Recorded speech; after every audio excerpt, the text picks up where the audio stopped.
শুধু বলেছি যে জাস্ট হা হা রিয়াক্ট করলে বিরিয়ানি খাওয়াবো।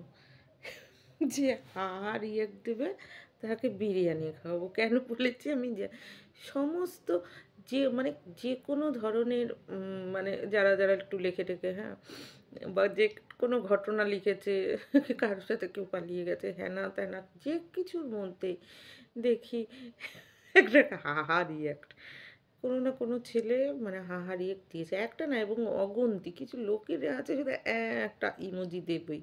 তো আমি বলেছি যে যে হা হা রিয়াক্ট দেবে তাকে বিরিয়ানি খাবো, আগের থেকেই বলেছি। আমি কি জানি আমার দাদাই হা হা রিয়াক্ট দেবে? আমার দাদা শুধু হা হা রিয়াক্ট, আমার দাদারাই হা হা রিয়াক্ট দিয়ে যাচ্ছে। চিন্তা করতে পারো বিরিয়ানির কত ঠেলা, মানে বিরিয়ানির কি ক্ষমতা।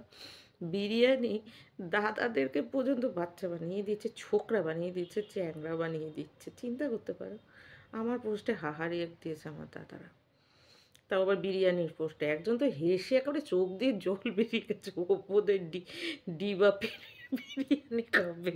আর একটা কি জানি কি দার বিরিয়ানি আনলিমিটেড 70 টাকা মধ্যম গ্রামে হয়, সেই দাদার বিরিয়ানি খাবে।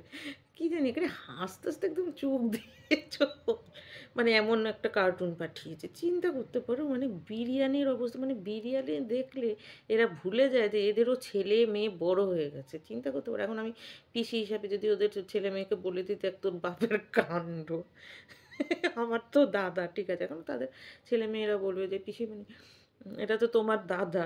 যে দাদা হয়েছে, হ্যাঁ অবশ্যই দাদা বলে আমি টাটা বাই বাই, কিন্তু বাপ তো তোর।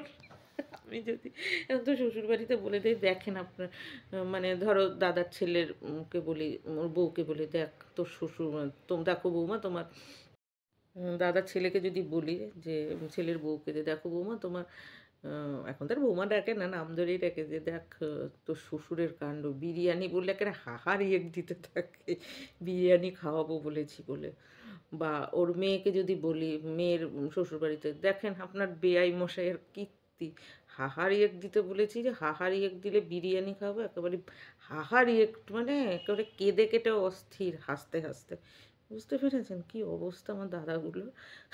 আমি তো তারই বোন, তা আমার মাথার মধ্যে ক্যারা থাকবে না, কার মাথার মধ্যে ক্যারা থাকবে বলো? আমি আস্তে আস্তে মানুষকে পাগল করাবো না, মানে আমি নিজেও পাগল হয়ে যাচ্ছি, অন্যকেও বোধহয় পাগল করার আমার অ্যাম্বিশান বা আমার টার্গেট, যে আমার কীর্তিকলাপ দিয়ে অন্যও পাগল হয়ে যাবে। আমি জানি না কী যে হচ্ছে সব, শুধুই হাসি। আর যখন সিরিয়াস হই তখন ঝগড়া বাঁধে।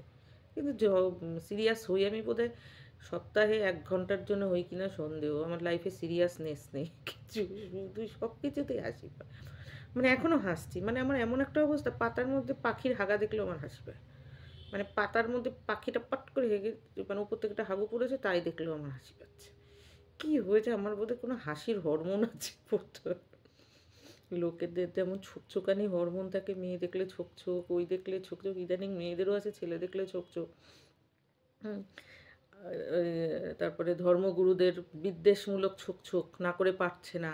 আবার অনেকে আছে ডাক্তার, ইঞ্জিনিয়ার, প্রফেসর সব হয়েও যারা মানে হবেই, সন্ত্রাসবাদী হবেই হবে। হ্যাঁ, যাই করো না কেন ভাই, উগ্রপন্থী হবই হব। হ্যাঁ, এই আর কি। আর আমার বোধহয় হচ্ছে যে তোমাকে পাগল করে দেবো হাসিয়ে হাসিয়ে। মানে আমার কীর্তিকলাপে হাসি পাবে, নাকি তোমাকে দেখলে আমি হাসছি সেই দেখে তোমার হাসি পাবে, মানে পুরো লাইফটাই কমেডিতে